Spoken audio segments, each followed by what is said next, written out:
Hola, buenas tardes a todos. Hello, Klemens. Good afternoon. Welcome and thank you very much for being here. The title of the following talk is Management of Immunosuppression After Organ Failure and Reinitiation of Dialysis.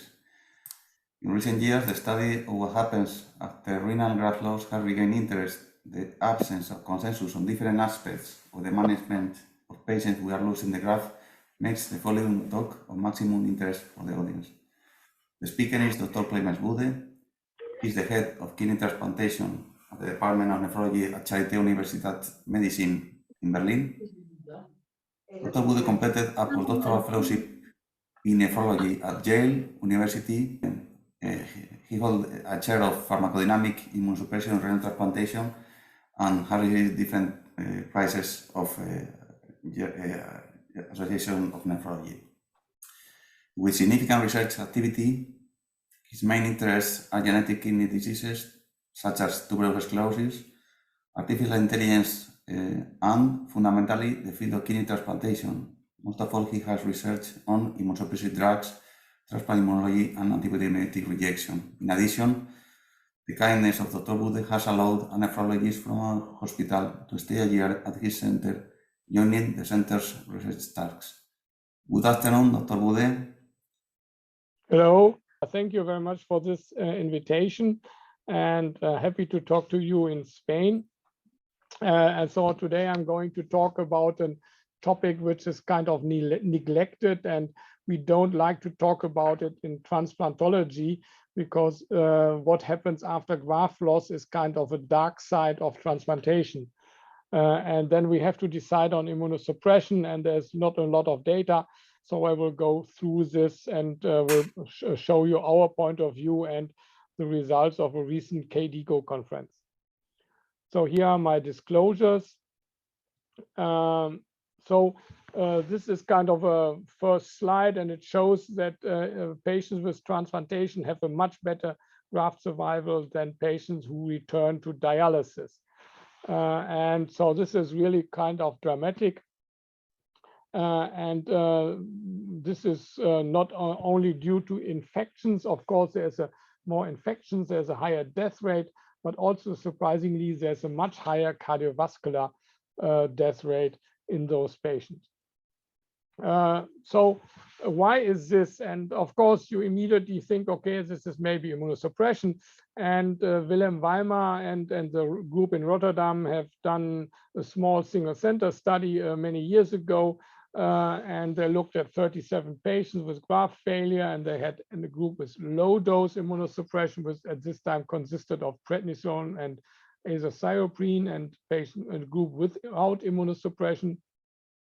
And they saw that patients with low immunosuppression had a much higher infection rate and also much more lethal infections. So again, this continued low-dose immunosuppression after graft loss is maybe not a good idea, and is associated with infection. Again, this was a small study, and the group in Rotterdam started to do a Dutch multi-center study with almost 200 patients with graft failure.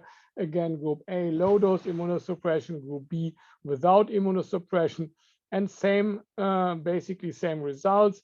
There were much more infections per patient year in patients with immunosuppression, the threefold higher odds ratio, the higher mortality rate, the higher infectious mortality, and again, cardiovascular mortality much higher.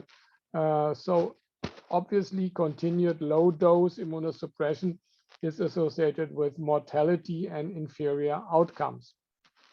But then many people say, oh no, I have the kidney and I don't want to stop immunosuppression because, oh, what can happen if I stop immunosuppression? Of course, maybe there's coming a rejection. Maybe there's chronic inflammation. Maybe I have to do a nephrectomy. What about nephrectomy? And then I get DSA. And if I have DSA, then the waiting time is so high.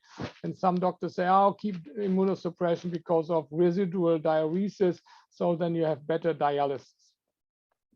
So number one was kind of also some 20-year-old data on chronic inflammation and EPO resistance. And I think this is especially important for young doctors and for dialysis doctors to notice that if you have patients with chronic inflammation and then you remove the kidney, so they had chronic inflammation, the CRP was around 6, 7, 8 or so, not really high, but then after removal of the kidney, CRP really comes down to normal. The same is for EPO. So these patients are EPO resistant. They need a lot of EPO doses, and after nephrectomy, you see almost half of the EPO dose after nephrectomy. So quite really impressive results, even in a small group of patients, that if you do nephrectomy in those patients, then this EPO resistance goes away, the hemoglobin high goes up, CRP, albumin go up. So again, this kind of chronic inflammation, malnutrition syndrome is really important, and the nephrectomy was kind of beneficial here. But if you do nephrectomy, then you are afraid of complications, and even old data 20, 30, 40 years ago showed that there's a high mortality after nephrectomy. So what about the reality? And this is again also 15 years old data, and you see that the mortality. So first of all, out of this 19 or 20,000 patients in US, 6,000 got a nephrectomy. So around 1/3 of patients getting a nephrectomy. And I keep on going, and later on you see similar numbers in other studies. Most nephrectomy occur in the first year after graft loss. And then the group looked into the complications of nephrectomy, and there was kind of a high rate of sepsis also leading to nephrectomy or associated with nephrectomy, and maybe urosepsis or other complications. And there was kind of a high death rate after nephrectomy, 5% early or late. So again, of course, if you have a patient in trouble, then also maybe the death rate is quite high. The causes of death, again, as you expect, cardiovascular and sepsis. So there's another study which is also frequently cited, is from IUS. Again, they also looked at patients with nephrectomy and over a 10-year period of up, so until 2004. There are 3 years of follow-up. Again, 1/3 of patients got nephrectomy, here a little bit later. But here the death after nephrectomy was quite low, around 1 to 2%. But there's, of course, as nephrectomy is not a easy procedure, and may get complications, as you saw. And also the reason for nephrectomy, these are maybe patients under severe sepsis conditions or whatever, which have, of course, a high mortality because of the sepsis or underlying disease. But when looking at the mortality rate, you saw that patients with a nephrectomy had a lower mortality compared to patients without a nephrectomy. And so this was highly statistically significant in multivariate analysis. Of course, it's also not only about transplant nephrectomy and safety and long-term mortality, maybe because of lower inflammation. But what about if you want to retransplant patients? And in this paper, the same group or the same paper looked at the number of retransplant after nephrectomy. And surprisingly, at least for me, and it seemed to be counterintuitive, patients with nephrectomy had a higher retransplant rate. Maybe it's also because the nephrectomy was done in patients who are going for retransplant. So it's always retrospective studies have their limitations. What about success of retransplantation? And in this study from Nantes, from France, they looked at 240 patients, second transplant, and again, 1/3 of the patients had a nephrectomy before transplantation, and 2/3 did not have a nephrectomy. And the indications for nephrectomy are kind of the usual ones. You also see in your hospital is fever, pain, full transplant, hematuria, infections, or uncontrolled hypertension. And then the outcome after transplantation in patients with and without nephrectomy was absolutely identical. So nephrectomy is not per se leads to bad long-term outcome. So again, no difference in graft survival. But then coming to Toulouse, from Nantes, from France to Toulouse in France, and this study from Nassim Kamar's group looked at the development of donor-specific antibodies. And this were 32 patients with an early nephrectomy, basically all vascular problems. On day 3 after transplantation or day 2 after transplantation, the kidney was removed. And then 9 months later, 60% of patients had DSA after 9 months. Yeah. Again, of course, they took out the kidney and also took out the immunosuppression in these early failures. Yeah, no question about this. And the reason for this development of DSA most likely is that you never take out all of the kidney and all of the material, because the vascular anastomosis or so may be sutured in and you don't take out the vascular anastomosis. So you have per se some little remaining tissue left in the recipient, even if you do nephrectomy on day 2. So in another paper, they looked at nephrectomy and in patients late after transplantation, and this was 69 patients with graft loss more than 3 months after transplantation. All patients had immunosuppression stop. And then again, one group with nephrectomy, the other without nephrectomy. And as you can see here, the DSA, this is really with nephrectomy seems to be higher. De novo DSA after graft loss compared to patients without nephrectomy, but you see here 60–70% get DSA anyway. It seems to be that all patients after nephrectomy got class 1 antibodies and a little bit lower percentage getting class 2. And then again here for this group, there is no difference. But anyway, there seem to be more DSA after nephrectomy, and the idea is that, of course, the kidney is kind of an absorber, and if you remove the kidney, the absorber, then the DSA, and this is what we frequently see, that after DSA, the antibodies goes up, not because more antibodies are produced, because they are better detected and the absorber is removed. We in our group with Niels Lachmann, our HLA lab, we looked into this also in some detail 6 or 7 years ago with 54 patients after graft loss. Again, group A, early nephrectomy and stop of immunosuppression. Group B was a late nephrectomy around 6 years after transplantation. And we had in those patients, they had 200 days before stopped their immunosuppression. And the group C was small, again, 12 patients, 14 patients, or small numbers. The immunosuppression was withdrawn, but there was no nephrectomy. And our HLA lab was interested in the development of DSA or of antibodies and of which epitopes are coming and so on. So in this in more detail, I just show you the headline.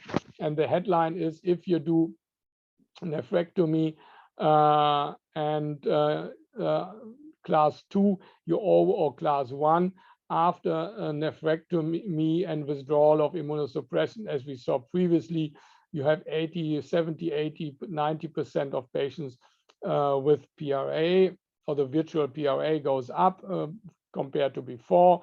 If you do the nephrectomy in late patients, they already had a lot of DSA, and then it goes up a little bit as well, or stays high.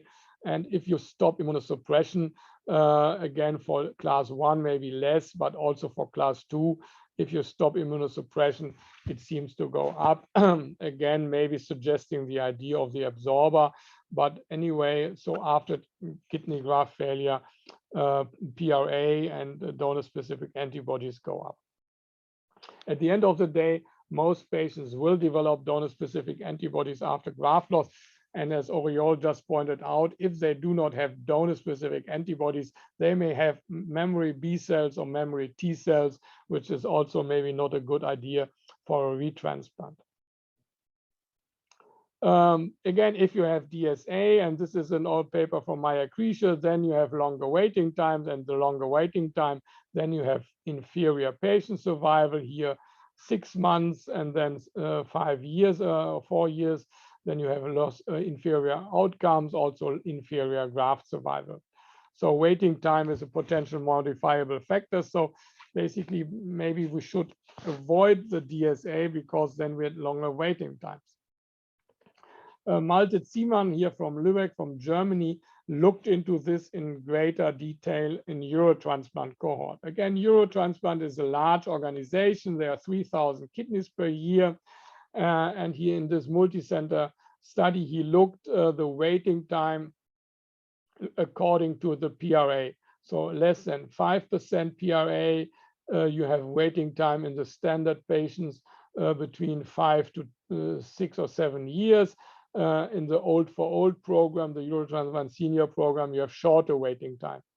Again, if you then look across the different PRA groups, you see that with higher PRA, basically, okay, the standard deviation goes up because less patients, but even at the highest patients, they have kind of the median is pretty much the same for standard patients.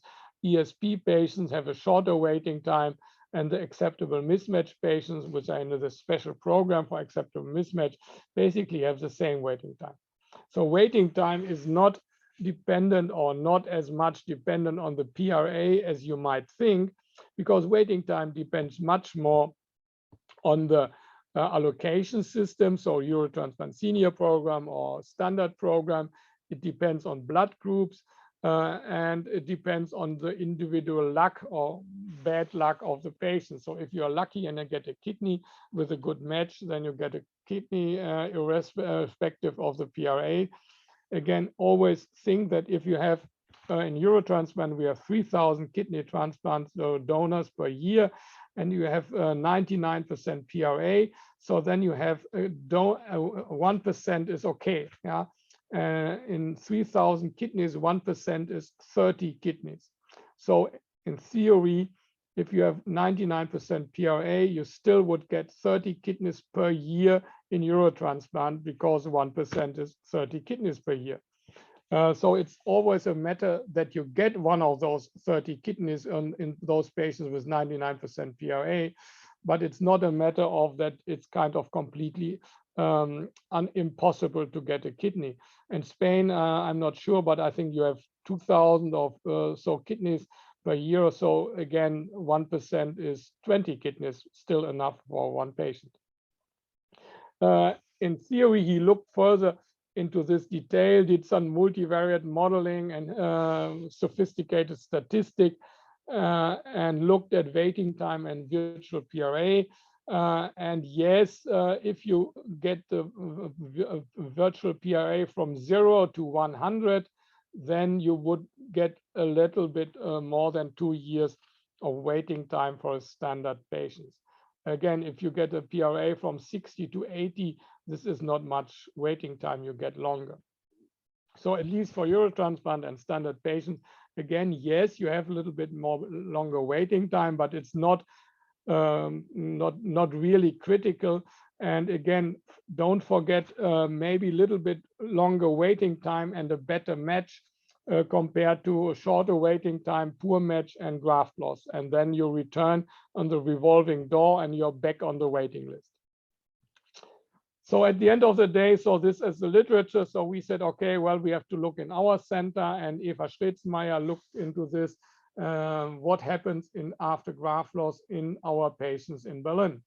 We had 267 patients with graft loss in this 20-year period. There was a variety of reasons for graft loss. Again, 20 or 23% had antibody-mediated rejection, so they already had DSA before graft loss. So there were many reasons for this, polyoma, graft loss, recurrent disease, and so on. And basically, first here to show the graft survival, or the patient survival after graft loss. It is maybe not as catastrophic as seen in the first slide, but of course, clearly patients above 65 years of age do poorly after graft loss. Again, we also have to think what we do before graft loss. If we give them thymoglobulin to do some rescue or whatever, this may kill the patients after graft loss. If you are younger than 55 to 65, you still have not really good outcomes, but younger patients do pretty well after graft loss. And this depends, of course, also on the quality of dialysis in your country. And I know that Spain and Germany have good quality on dialysis. So survival depends on age. And then Eva looked, okay, so what happened after the different time periods to our patients, in which risk or which category they came. So in blue is the dead patients, and you see death really is increasing. And after 10 years, most patients were dead.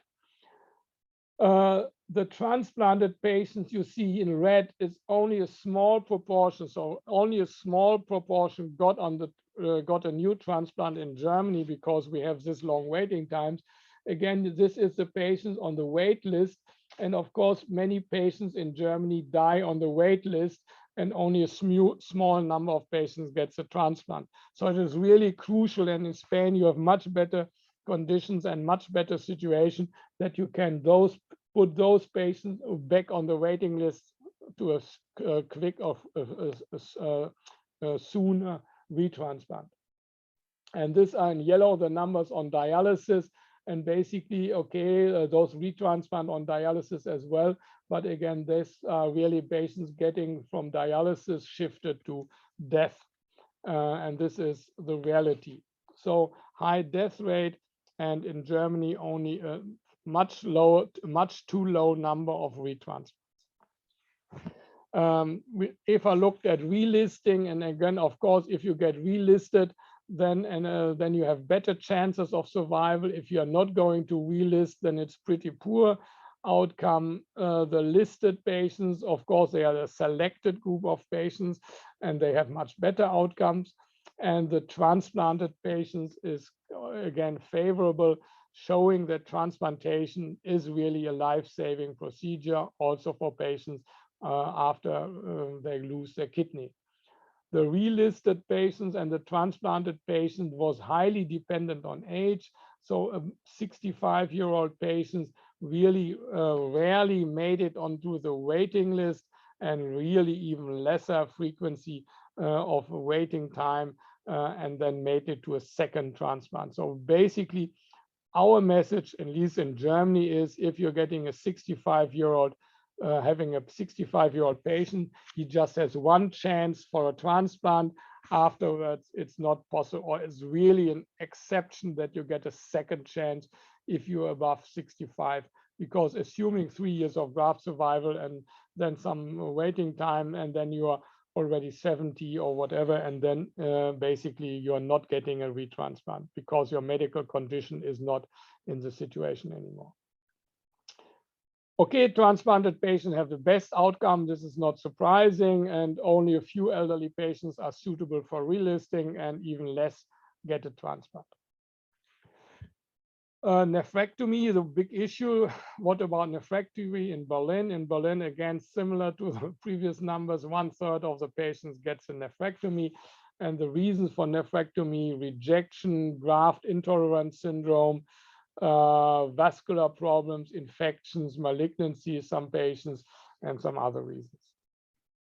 Nephrectomy had no effect on patient survival. So our patients with and without nephrectomy had the same outcome. And also nephrectomy had no impact on the retransplant rate. So there was also absolutely identical. Again, what is important to note is that our center is very liberal and forbidding a repeated mismatch. And we are very skeptical on crossing the HLA barrier. And so we are very conservative center in regard to claiming prohibited antigens. Next is DSA nephrectomy and epitope match. Again, the nephrectomy had no impact on the de novo development of de novo DSA. So nephrectomy even was a little bit lower, but not statistically. But what is important is a good match. And Oriol just also mentioned this epitope matching. Again, if you have a good epitope match, then you are less likely to get DSA. But of course, at the end of the day, if you have a functioning immune system, you have to be prepared that you will get antibodies against all epitopes which are foreign and not own. So this is a strong argument also for younger patients to look for a good match, because if you have a good match in younger patients and they need a retransplant, then you are less likely to get many DSA after 20 or 10 years or 15 years of transplantation. And then you have better chances for a retransplant. So again, from my point of view, very strong arguments for good matching. So again, the development of DSA is not dependent, at least in Berlin, not on the nephrectomy, because the nephrectomy is not really interfering with the immune system. Then it's only maybe an absorber, but it's more dependent on the epitope mismatch or match. Relisting and DSA, also in our center, we did not see any differences in relisting, because if you have a high PRA, then you get also relisted. If you're young and if you're fit, then we relist, and this is not really dependent on DSA. The question is, do you get a transplant? Of course, this depends, as we saw previously, on the allocation system and not on the PRA. So what to do and the conclusion. So coming to the guide or some recommendations from the American Society of Transplantation, the failing allograft and what to do. And the Americans are going very detailed. First of all, they differentiate if you're a transplant for retransplant or not a candidate for retransplant. If you're not a candidate for retransplant, the transplant center should discuss with a general nephrologist, because he has to take care of the patient, and then taper off immunosuppression. And here they specifically say, first you should stop antimetabolite, then taper CNIs, look for graft intolerance syndrome, and then wean over a 1-year period of immunosuppression. If you're a candidate for retransplant, they say, okay, again, the management is with a dialysis doctor. You should monitor PRA every 3 months. So this is done by HLA lab anyway. And then you taper off also immunosuppression, and they start a little bit slower. Again, no scientific evidence for this. And they come to this. They say, okay, reduce antimetabolites, then maintain low-dose CNI, low-dose prednisolone, reduce CNI, and then after 1 year stop CNI, and then monitor sensitization. Again, this is mainly driven by the fact that antimetabolites are causing anemia, and this is a frequent side effects in dialysis, and also infectious complications are frequent. They also say this is kind of a strategy, which is a consensus strategy. However, everything should be individualized, and this general statement should not be taken or should not be followed strictly, but you should adjust it to side effects and so on. Last year in March, actually just exactly 1 year ago, we had a KDIGO conference on the failing allograft, and I was responsible with Rose Menon for the group of immunosuppressive strategy, and there's a group of patients, and we had 3 questions. First, we looked at overarching considerations, then how to do it specifically, and then how can this be management facilitated in the population. And the first question, I think this is also very much consensus across the board, that you first have to say, okay, what the patient, if he gets failing allograft, so the kidney function gets worse, you have to discuss with the patient where to go.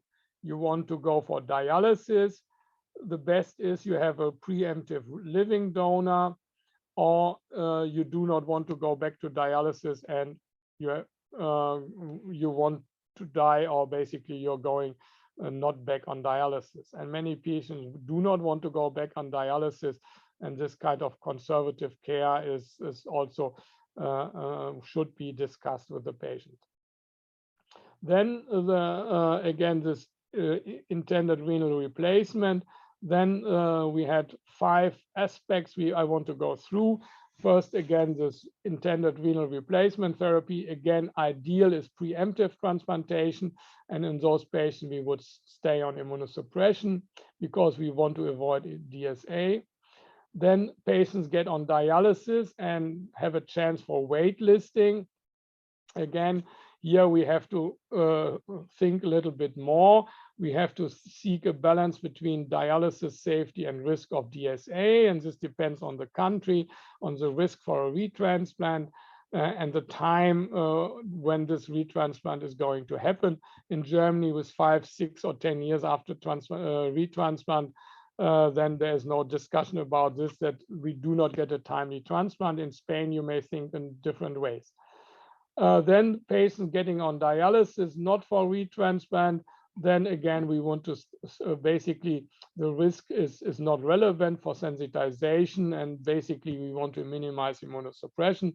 And then if you aim for supportive care, not for dialysis or retransplantation, then you want to squeeze as much out of the kidney as possible in order to prolong life.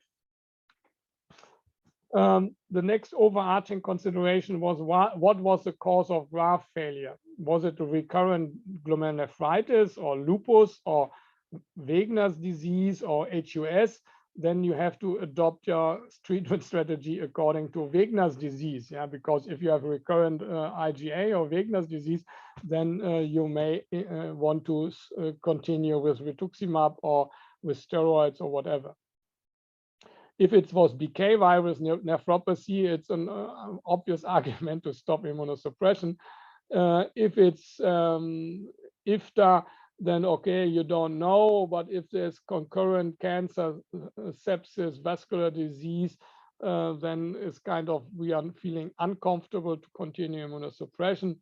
If it's a technical failure on day 2, as pointed out by Nassim Kamar's group in Toulouse, you take out the kidney and you stop immunosuppression. Although you don't take out all of the kidney. If it was rejection, then also if it was heavy rejection, you may take out the kidney. And if it's chronic rejection, then we have to think about this and have this different conditions. The other aspect is, what is the patient, how is he doing? Has he other comorbid condition? Is he frail? Has he diabetes, cancer? Again, diabetes, we all know that's not good idea to have diabetes and immunosuppression, older age, frailty, sepsis, heart problems. Also then, of course, patients have anemia and other side effects, which also may direct the direction for the treatment. And then finally, if you have kidney pancreas or kidney liver, then of course, and the kidney fails, then of course you have to preserve the other transplanted organ, and then you have to continue immunosuppression, obviously. So then just come back to the failing allograft. So what is going to do if there's a kidney is a decreasing function? Again, we should discuss this kind of look for rapid progression, slow progression, and we should discuss this with the patient. And it's important to manage expectations. So if the patient has a GFR of 15, then we should discuss with him, okay, what's going to do next? Yeah. As transplant doctors, I think this is a weak spot, and we try to tend to be optimistic. And then at the end of the day, you all know these patients where they are stable maybe for 1 year with a GFR of 15, and then all of a sudden they get pneumonia, and then they are back on dialysis and there is no fistula. So this should be avoided. And the patients should be a realistic perspective, and maybe starting discussing about preemptive living donation and so on. The question is, when do we do any change in immunosuppression? When to try to squeeze out the last of the kidney? This was a big debate and controversial debate. And also the controversial is what to do in concrete. Should we stop CNIs? Should we do any reductions on mycophenolate or whatever, or start mTOR or stop mTOR, belatacept? So all these discussions, we have no good data. Again, I think important aspect always we should consider in patients with poor kidney function, what do we want to invest and what is the chances, because at the end of the day, the patient is going back on dialysis sooner or later, and then we do not want to see the curve going steep down with patient survival. So really, what is the benefits and what are the risks of intensified immunosuppression? Again, manage expectations so that the patient is not expecting that his graft will survive forever. I think this is really important. Shared decision making, another important aspect. Discuss with the patient what is his expectation, what does he want. Dialysis is a life-saving procedure, and so on. Again, CNI withdrawal is what we do in our center frequently, and in the moment we always put them, or most of them, put on belatacept. Is costly, is not available, and so on. So there's other considerations just to think about. Again, there was a long discussion on this slide. What is rapid decline? Again, we say if GFR is going below 30, he should be at the transplant center. You know, in US and other countries, they have different attitudes, and the patients are not close to the transplant center. But we think that if GFR goes below 30, then it's a kind of a problem. And if it's going below 20, it's really getting a problem. And when below 15, you are in trouble. Yeah, so this is, there was also discussion, Julio Pascual pointed out, maybe there's always patients with a GFR of 20 and do maybe 5 or 6 years or 10 years and are stable with low GFR. And this is, of course, very true observation. On the other hand, we also should not be too optimistic and tell the truth to our patients that a GFR of 15 is not really good, and you think about dialysis. Or what are the goals of the patient?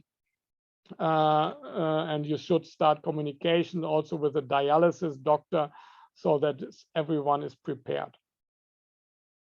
Can we prevent sensitization? As you saw in our cohort, or there's a debate on this, there was some data, yes, that immunosuppression is associated with less sensitization or withdrawing, or nephrectomy is leading to higher sensitization. For all drugs, you can find some arguments. From my point of view, I think the only argument is true for belatacept, which is really preventing sensitization. All others we don't know. And then the question is what level? So if you say, okay, TAC, yeah, what level? 5, no data. 7, no data. 10, no data. 3, no data. So this is a big question then, what levels are, and what levels are then, if you want to avoid nephrotoxicity and you avoid sensitization, at least VB's data say this is impossible. And also, I just want to highlight a very recent Canadian study which questions all our assumptions and got really surprising results. So this was a Canadian multi-center study published in JASN last year. 269 patients, average age 52 years, around 1.5 to 2 years follow-up. So they, first of all, in Canada, they had good survival, but again, also there was a low number of repeated transplantations, so only a few patients got a second transplant in this period. Here's a survival curve, which is really surprisingly good. Again, also maybe suggesting that many patients with poor survival were not included in the registry, and there was maybe an indication bias.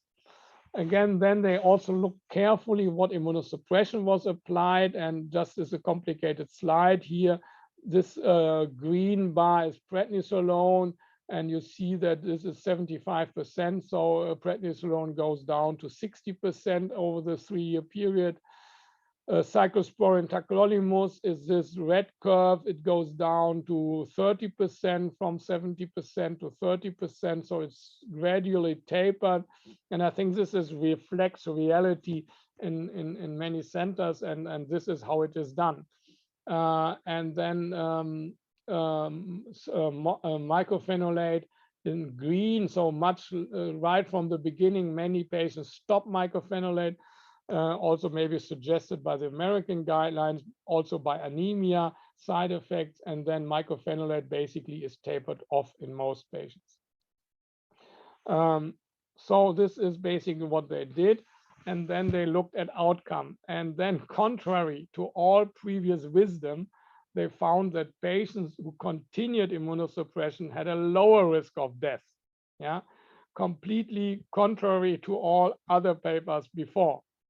Maybe it's a selection bias that patients who are going on immunosuppression were somewhat younger or considered for retransplant, and patients with poor outcome were not included or so. Again, this is somewhat always a study of this. Observational studies have their limitations, and the authors really nicely discuss this. Similar risk of hospital infection, although it was higher. Similar risk of rejection, although it was a little bit lower. Yeah, so basically, obviously, it seems not to work. And then the risk of allograft nephrectomy also was did not impose any risk for death or so. And the most surprising thing is now, okay, so this is the number of PRA is identical if you have continued or stopped immunosuppression. Yeah. So this is also a finding. So you do not have more infections, but you also do not have any protection for sensitization. I think the best argument to explain all this is maybe that patients don't take the drug.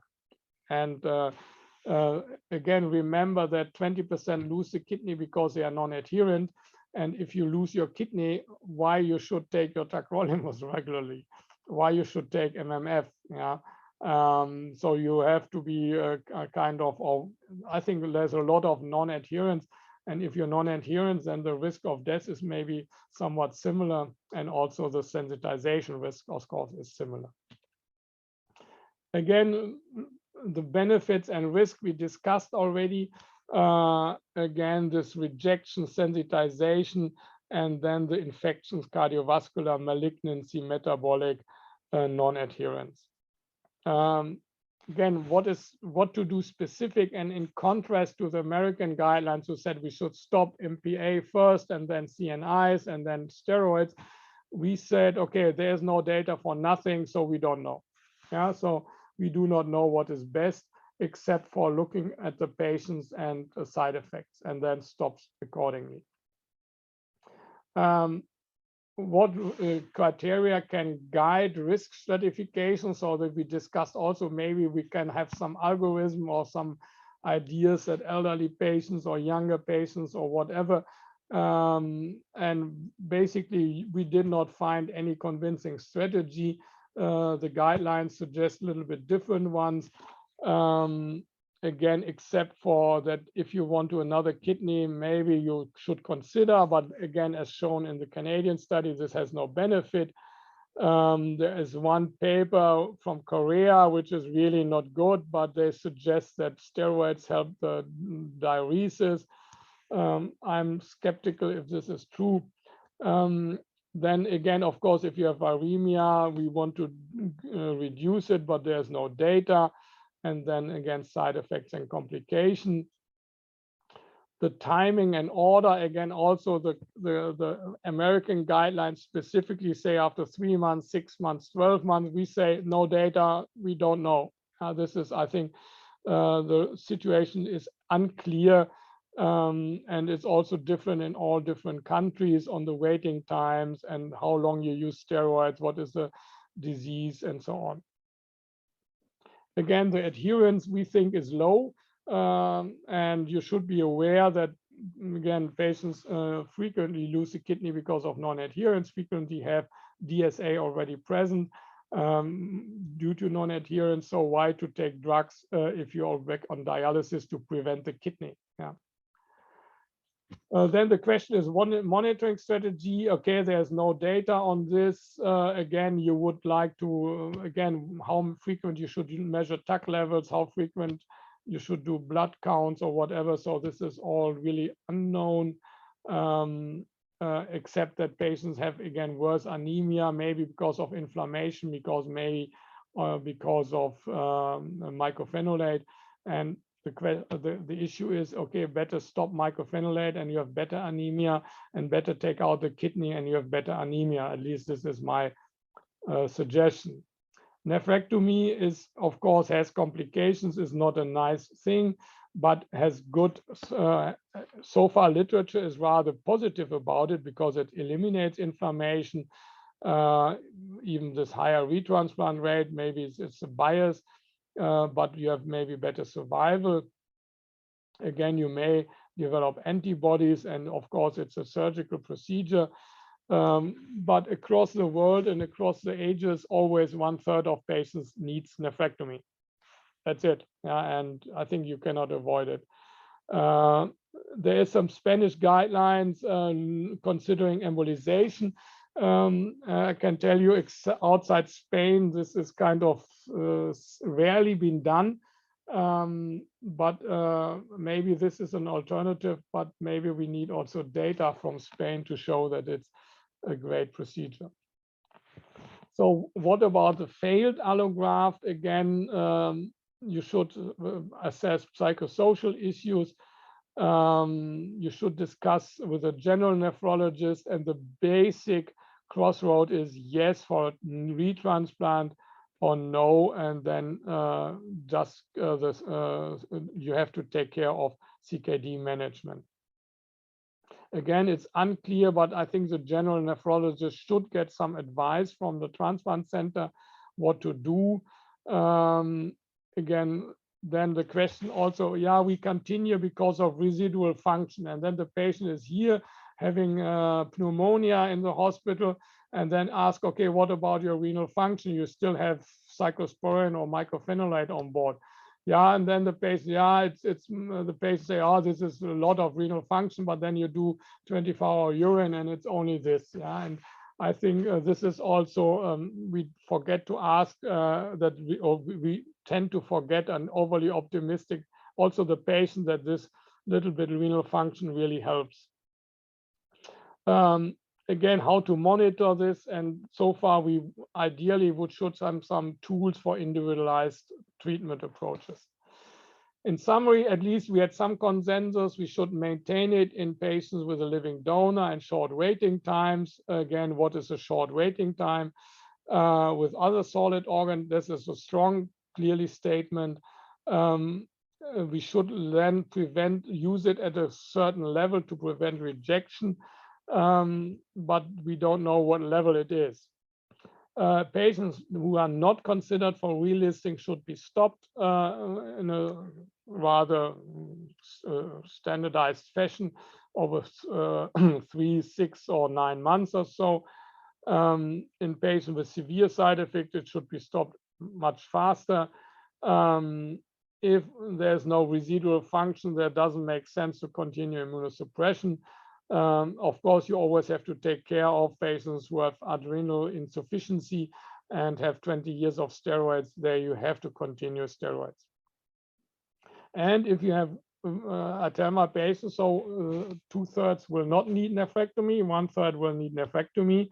And if you better to do quick nephrectomy than lifelong immunosuppression, especially also for this chronic inflammation, which is maybe underestimated as well. In summary, our conference concluded that there is much more unknowns than knowns. We have to differentiate between failing allograft and the failed allograft. We should have shared decision-making and manage expectation. We should take the individualized patient's approach into account, but also we have this overarching conditions. And I think this is kind of important to keep this in mind. What are the overarching ideas and then what are the individual issues? Only a few points were consensus and a lot of controversies. And also we definitely think that we need randomized controlled trials. We wanted to do some years ago from EDTA with a Descartes group. Unfortunately, we did not get funding and was kind of prohibited, but it would be, and the Canadians think now to do a prospective randomized study. I think this is really needed because at the end of the day, we have those patients and we have to serve them in the best way, and we only can do it with randomized trials. With this, I would like to, I'm coming to the end, thank you for your attention and happy to answer any questions. Thanks, Dr. Budde. I think that we have learned a lot about this topic. We have a lot of doubts about, as you have explained to us, no? We basically, or I give the advice to stop immunosuppression consequently, yes.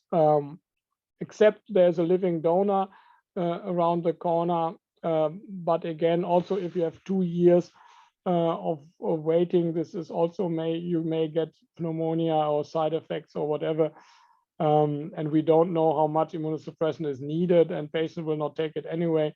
So I definitely, I always try to convince all our dialysis doctors and the patients to gradually stop it over 6 months, 9 months period of time.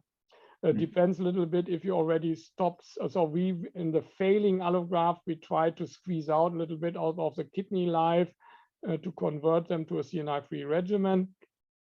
So basically, when they come on dialysis, they are off CNIs anyway. If they are on belatacept, we definitely stop belatacept right away because it's too expensive. And then patients with anemia, we taper down mycophenolate rather quickly. And then with steroids, we taper down steroids over the next month or so. If patients are not on steroids, then also we taper down the mycophenolate or the CNI, so rather slowly over 3, 4, 6 months or so. And we tell the patient, if you get pain, call us, and then you have to go and get nephrectomy. And regarding forbidden antigens, we put everything on the repeated mismatch as forbidden antigens. So from this point of view, it doesn't make no difference because we are rather liberal in forbidden antigens. Dr. Budde, thank you very much for your presentation.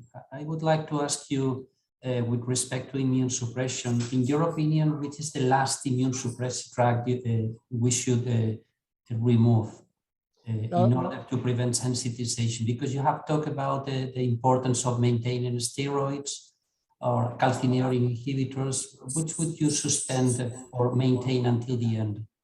No, I think for practical reasons, because many patients on steroids, and your steroids you have to keep because of adrenal insufficiency, you have to keep longer. So and has no effect on anemia and so on. So most centers, and also in Canada, you saw that steroids kept last. Yeah, so that's. But of course, we have a lot of steroid-free patients, and we don't introduce steroids again. Yeah, and that's. I think the answer is that it depends on the immunosuppression, and I think it depends on the side effects. So try to stop the most severe side effects first, and because steroids only have more long-term side effects, then it's natural to keep them a little bit longer. Yeah. So there's a question, I think, in this chat, nephrologist offer the renal replacement therapy options. Yeah, so I think this is, as transplant nephrologists, I think this is a very good question. We always are a little bit too optimistic, and we offer the fistula and the vascular access planning a little bit late. Yeah. Because of course it's a failure of ourselves, and the patient doesn't want to go back to dialysis. So this is really difficult questions and difficult to discuss with the patients. In Canada, they have this chronic CKD unit. So they have special units looking for CKD patients. And I think the service for those patients also should include anemia management, treatment of other side effects, phosphate, calcium homeostasis, and so on.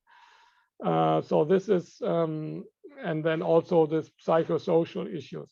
The drawback of those separate CKD clinics is then, of course, I don't know, I don't like to put the patient, so he's now the specialist for the CKD, and he's a specialist for retransplant, and he's a specialist for something else, for phosphate.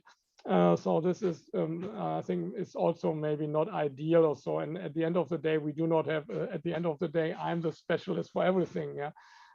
So I think we should, as transplantologists, we should be also doing CKD clinics. Maybe that's the best way to serve it, and that we really get this brainstorming always. Fistula, what about PD? What about preemptive donation or so? Yeah. Thanks, Dr. Budde. I think that your talk was excellent. We are going to finish now the meeting, and I don't know if Dr. Ruiz is going to say anything. Thank you very much for your presentation, Dr. Budde. It has been a pleasure for us to have you, to share with you this discussion, which is a very interesting aspect that we are worried about. Thank you very much again. Okay, yeah, thank you and have a nice evening. Bye-bye. Bye. Bye, thank you. Bueno, pues con esto terminamos la sesión de hoy y terminamos el foro de medicina de precisión de nefrología y trasplante renal que hemos desarrollado a lo largo de la semana pasada y de esta semana. Ha sido un placer compartir con los ponentes estas interesantes sesiones y, por supuesto, con todos los asistentes, que han sido muchos. La verdad es que estamos gratamente sorprendidos y, bueno, pues hemos descubierto un camino que creo que podremos repetir el año que viene en esta línea. Muchas gracias a todos por la participación y nada más. Espero que nos veamos el año que viene. Un saludo.